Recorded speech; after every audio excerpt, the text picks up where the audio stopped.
Today we are with McKeon in Empowering Women Everywhere, and she is the Chief Operating Officer of RECAP, which is the Regional Economic Community Action Program. How are you? I am fine. Thank you so much for having me. I really appreciate it. It's a pleasure. It's a pleasure, and everyone wants to find out about what you do at RECAP, and you're the Chief Operating Officer. I am, yes. And so you know all about the good programs they have. I do. My staff knows much more, but yeah, we run a pretty comprehensive program and shop for our residents in Orange County, so we're really proud of the work that we do across the county.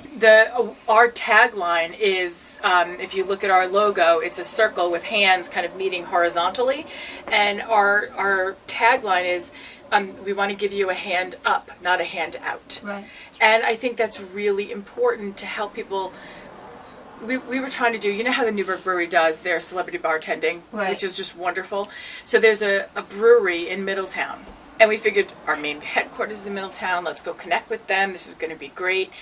And their question to me was, first of all, we were not the type of people they wanted to work with. That was the first piece. Oh my Lord. They didn't want the anti-poverty folks in the door, but I was asked very pointedly, well, don't you think you enable those people to stay poor by providing them services? Oh my God. And I was flabbergasted, and not often am I speechless, but I was speechless, and it just shows a lack of complete knowledge. And empathy and understanding, right, and all of those things. And I decided at that point, I will never come here again. I will never set foot. If that is your business thought process, I don't want to. It goes even further than that, because what comes around goes around, and our generous Lord, He says, well, if you lack understanding in one area, I'll let you experience that so you can understand a little better. So they're just opening the door to have the same thing happen to them. I know. And then, of course, I turn the other cheek, help educate them, give them information. Maybe they will be blessed and enlightened. That has not happened thus far. We're still hoping. But the phrase "those people" is really difficult to hear, because people know who you're talking about when you're talking about those people. Well, those people are all of us. Because if one of us doesn't have enough to eat, all of us don't have enough to eat. Absolutely. Those services then serve the community. So our Fresh Start cafes, we have one in Newburgh, we have one in Middletown, and we're opening a third in Middletown, which we're very excited about. And it's a program where if you are unemployed or you're recently released from jail or prison, you can be trained in this program. So you begin at our 280 Broadway Cafe, and you learn the basics of food service and soft job skills, how to interview, how to dress, how to show up on time. Right. And as you learn, you also learn to cook from some really amazing chefs. And then you graduate to our next program, which is the one that works out of Middletown. Okay. And that's our catering facility. So we cater for our Head Starts, or we cater for organizations who need to feed residents, and they learn business acumen from that program. And then our finishing school, is what we're calling it, will open in conjunction with a new housing project that we're doing on Mill Street in Middletown. And that will be kind of the nuts and bolts business, how to run a small business for those who have gone all the way through the program. And I have to tell you, we're so proud of the progress from day one to day end, that we are helping people move through their community and then give back as a small business owner, or they go to work at one of our local restaurants as a chef or a sous chef or something like that. So it's a win-win for our community, and that's what we're most proud of. I actually met someone who had I don't know how he had gotten into jail or whatever, and he had been released and went into your program, and he was just so grateful that he had gotten another chance, that he ended up volunteering for you guys. Absolutely. And you know, everybody makes a mistake, some more serious than others, but we would all like somebody to give us a second chance, right? So definitely. It's how we present that second chance to somebody. And if we can do it with respect and with dignity and a pathway out of poverty, that's really important. So Right. we want to make sure that our services are meeting people where they are. Basic Right. tenets of social work, right? Meet people where they are and then help them get a hand up from there. Right.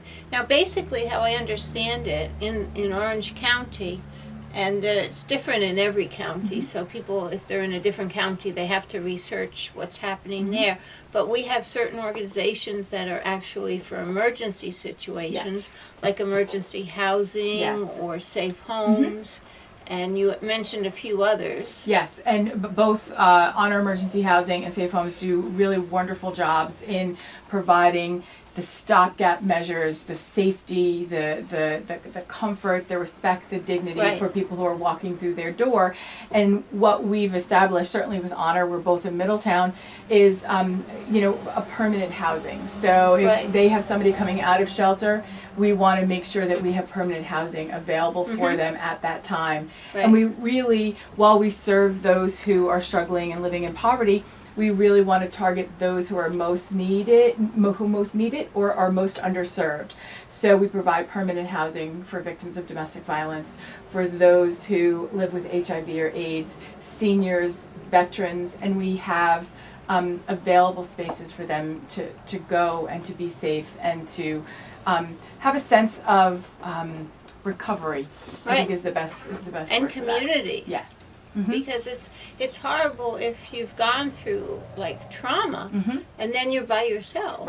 Right. And there was a wonderful study published in Upstate that they did. They surveyed, I think, 206 people who would identify either as homeless or who lived in poverty, and how many of those had some type of either sexual or physical trauma before their period of homelessness.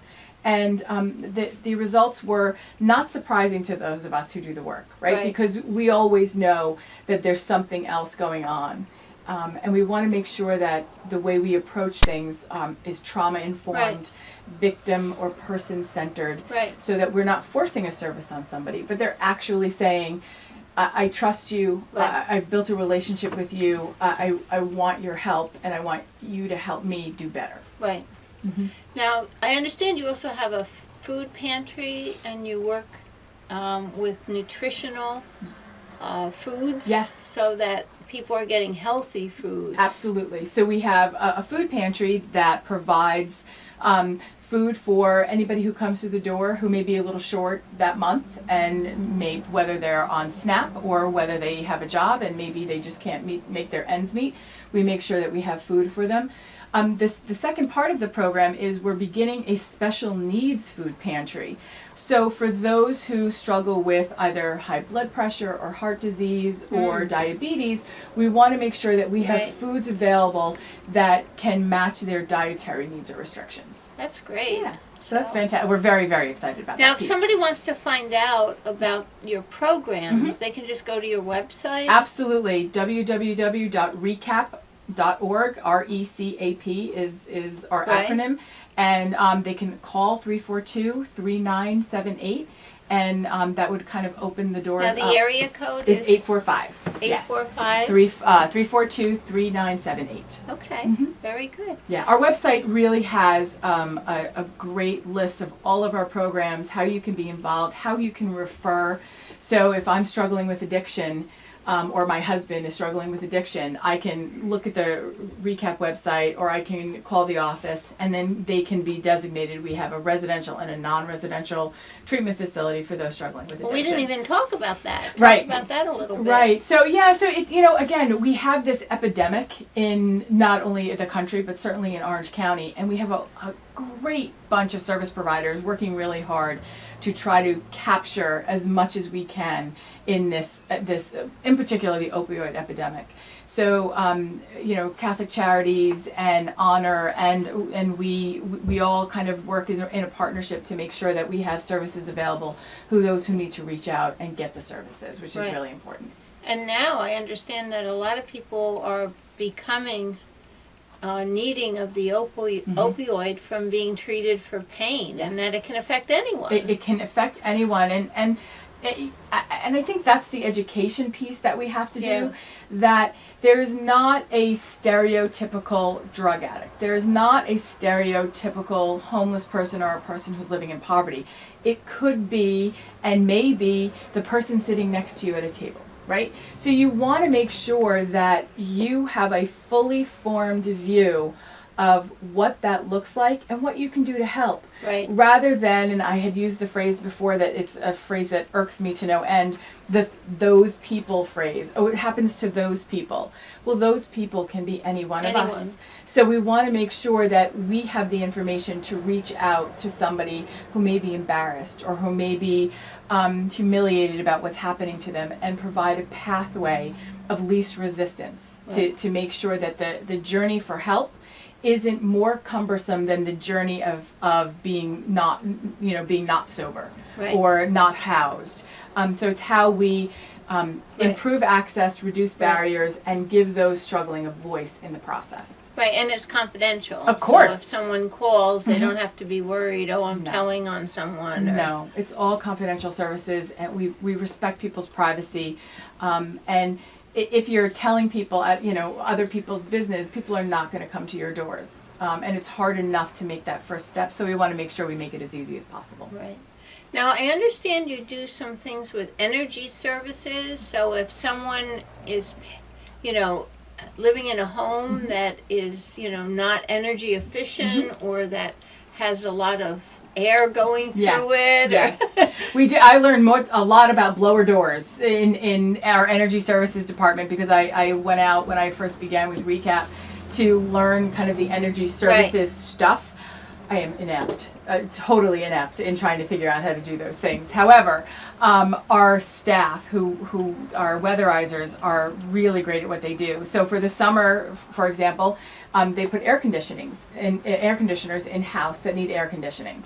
In the winter, they make sure the doors are sealed and the windows are sealed and the vents are sealed to make sure that you're keeping all of the warm air in as possible. We change light bulbs and appliances, and it's an income eligibility. So if you're on HEAP or you're on SNAP, which are government assistance programs, you're probably eligible for energy services assistance, which is really exciting. We also have 2 additional programs called Access and Restore. And Access is to help somebody maybe struggling with a disability to make modifications to their home. Oh, wow. To widen a door for a wheelchair, or to put in a ramp, or to adapt the bathroom appropriately, to get in and out of a shower or a bathtub. And then our Restore program is to help seniors age at home, which is really important. We work really closely with Amory Maglione and County Executive Newhouse and the Office of the Aging to make sure that our seniors have information about those programs. Okay, so what do you know? Are you involved with the aging at home, or how?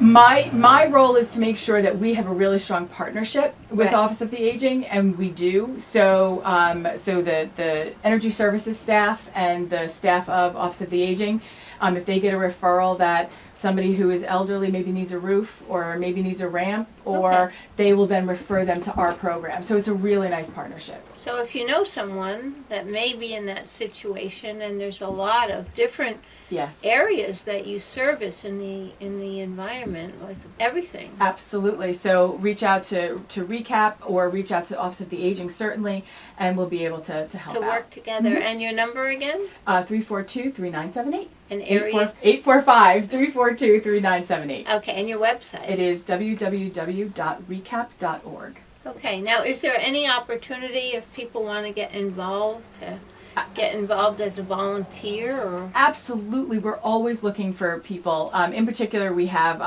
kind of like a foster grandparent program for our Head Start. Okay. So we run the Head Starts in Port Jervis and in the Middletown area and in Scotchtown. And we're always looking for dynamic readers to come in to read to our students. They love having guests. They love having people come in and, I get a lot, do the voices of different books. So we really want the community to embrace our Head Starts and to get in there and really kind of engage So with the children. tell us a little more about the Head Start program. How Head that Start works. is probably one of the most effective anti-poverty programs in the country because it really lays the foundation, and we truly believe that education is a pathway out of poverty. And if we can start children really at a young age understanding the value and the importance of education, it will carry them through. So our Head Starts, we serve 184 children a year in our Head Starts, and we don't only service our children with high quality education, we service their families. We have family engagement nights. We do in-services and trainings for our families. And to embrace the different cultures and the different races and ethnicities and religion that come from throughout this amazing area, and bring it into our Head Start so that our children really have a nice foundation to start the rest of their school career. That's amazing. Yeah. So tell us a little bit about you, Michelle. I come from an amazing family filled with social workers, in essence. My father and my brother, New York City police officers or Port Authority police officers. My sister was the one lone wolf. She went to work on Wall Street, but we make her do community service in order to bring her back to the fold. In order to have Thanksgiving dinner. Exactly, and she cooks it, or her husband cooks it, so it's important. But my mother worked at Camp LaGuardia, which was a homeless shelter in Chester for 25 years.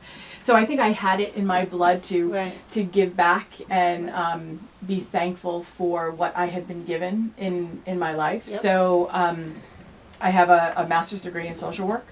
So I have found a path of social justice that I embrace and that I love. And I've had some amazing bosses along the way, and really interesting female bosses. So Roz Magidson was my boss at the Dispute Resolution Center, who taught me so much and taught me how to be a good leader and a good communicator. And Johnny Wesley Kruger was my first boss at my first real job, and really showed me that I had been living with feminists my entire life and just didn't know it. My grandmother was one of the first buyers in a major department store in the 40s and the 50s, and didn't know anything about that. And my mother, worked when she was able to, and my father, who was also an avowed feminist, embraced equality. Right. So finding work that matched those values became easy. So I worked in Orange County for many, many years. I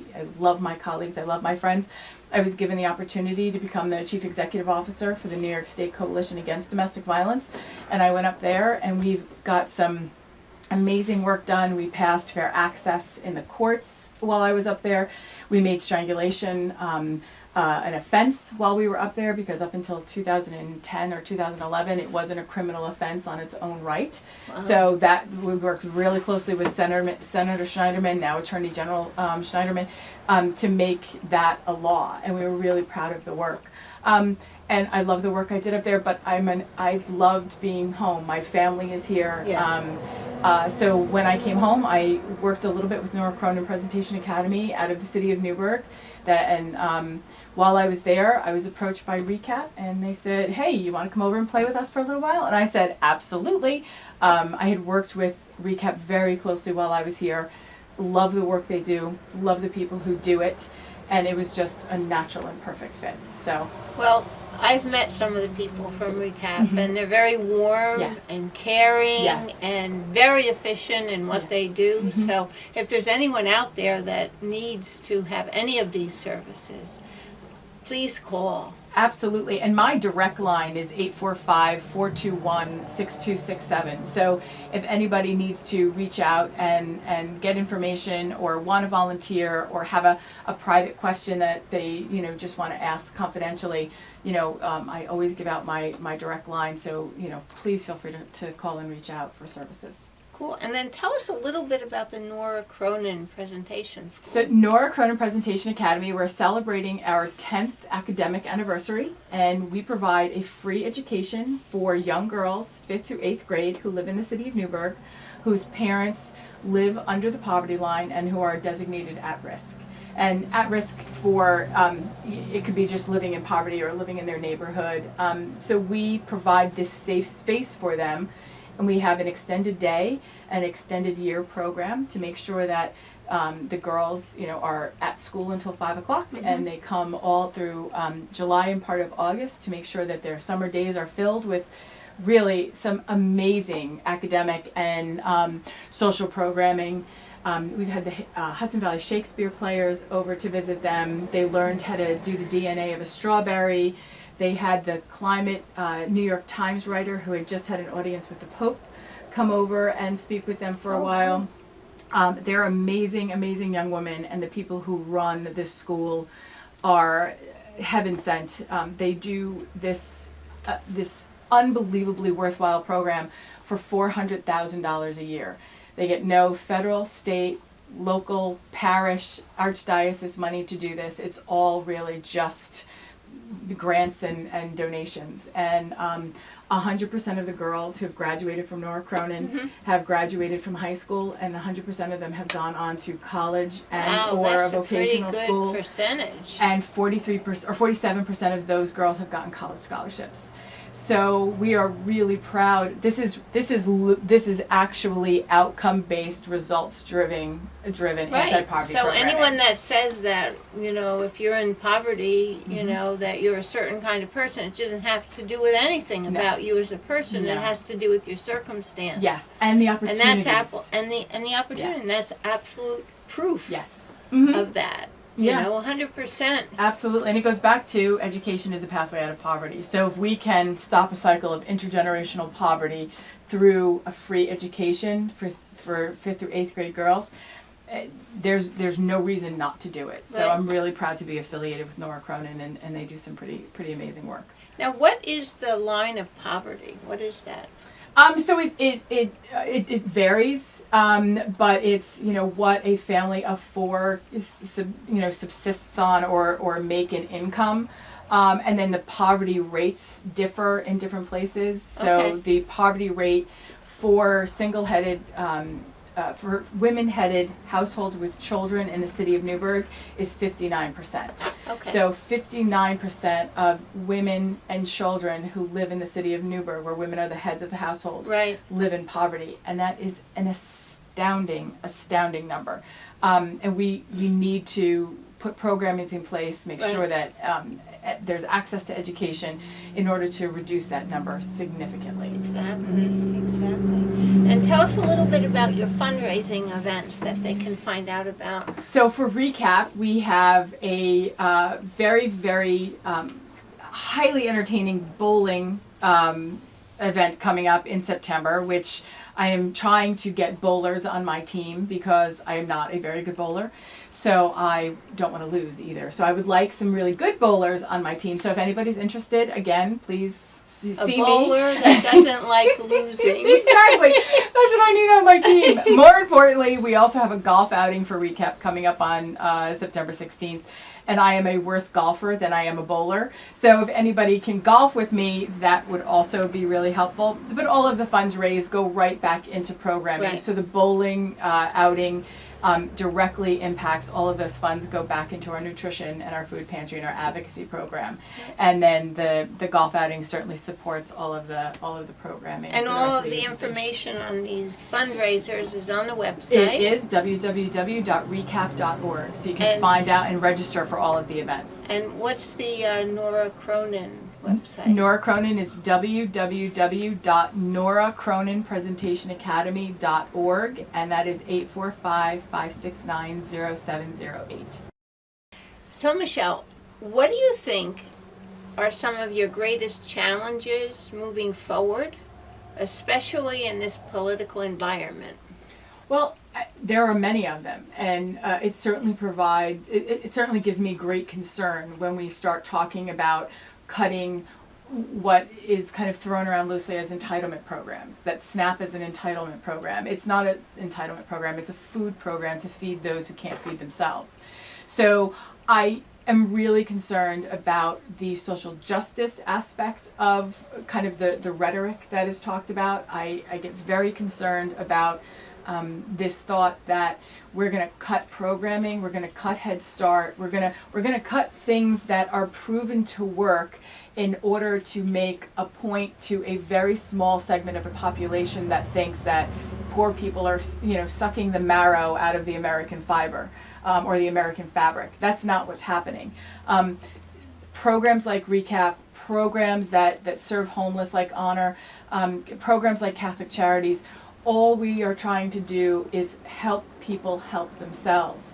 And until those who make the decisions around budgets and funding really can embrace the idea and educate themselves on what poverty looks like, we'll continue to be concerned. And I don't think it's a Republican or a Democrat issue.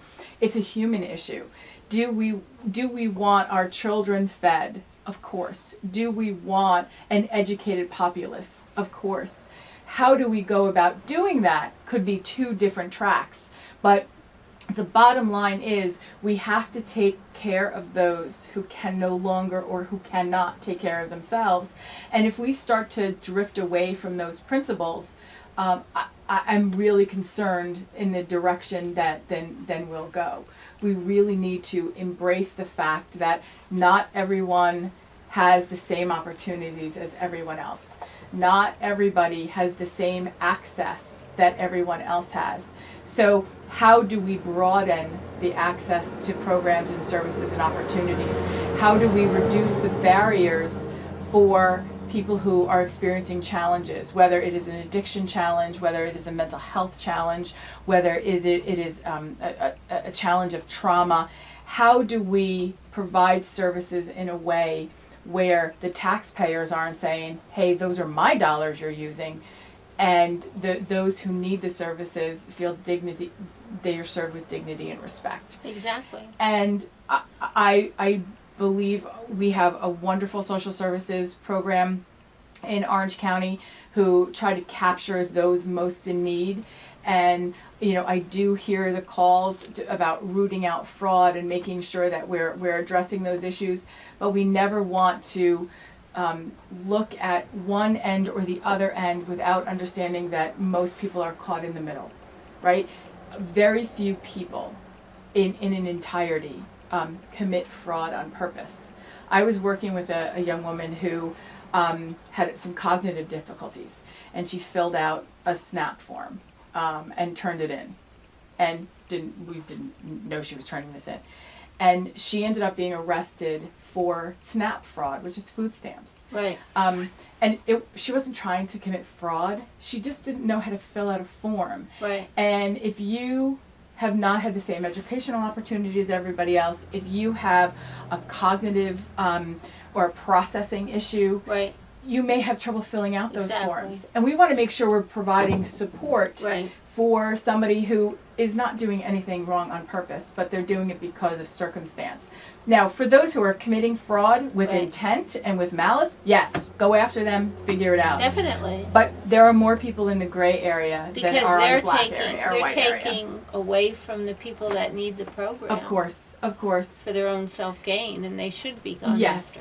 And I think helping certainly our leaders, our politicians, understand who lives in poverty, what poverty looks like, and the difficulties that come with poverty. We have a poverty simulator that we'll be doing in the fall, and it allows those who don't necessarily live in poverty or haven't disclosed that they live in poverty to travel through the system of poverty: social services, law enforcement, health care, all of those different systems, to figure out the difficulties in those systems. Yeah. And I really encourage everybody to take a poverty simulation to figure out what it's like to not know where your next $10 is coming from. So they can join that by just calling? Absolutely. They can go to, the date is, we're working on the date and the location, but if you keep checking back to the recap.org website, right. All the information will be on that. Yeah, well, thank you very much. Thanks, Sam.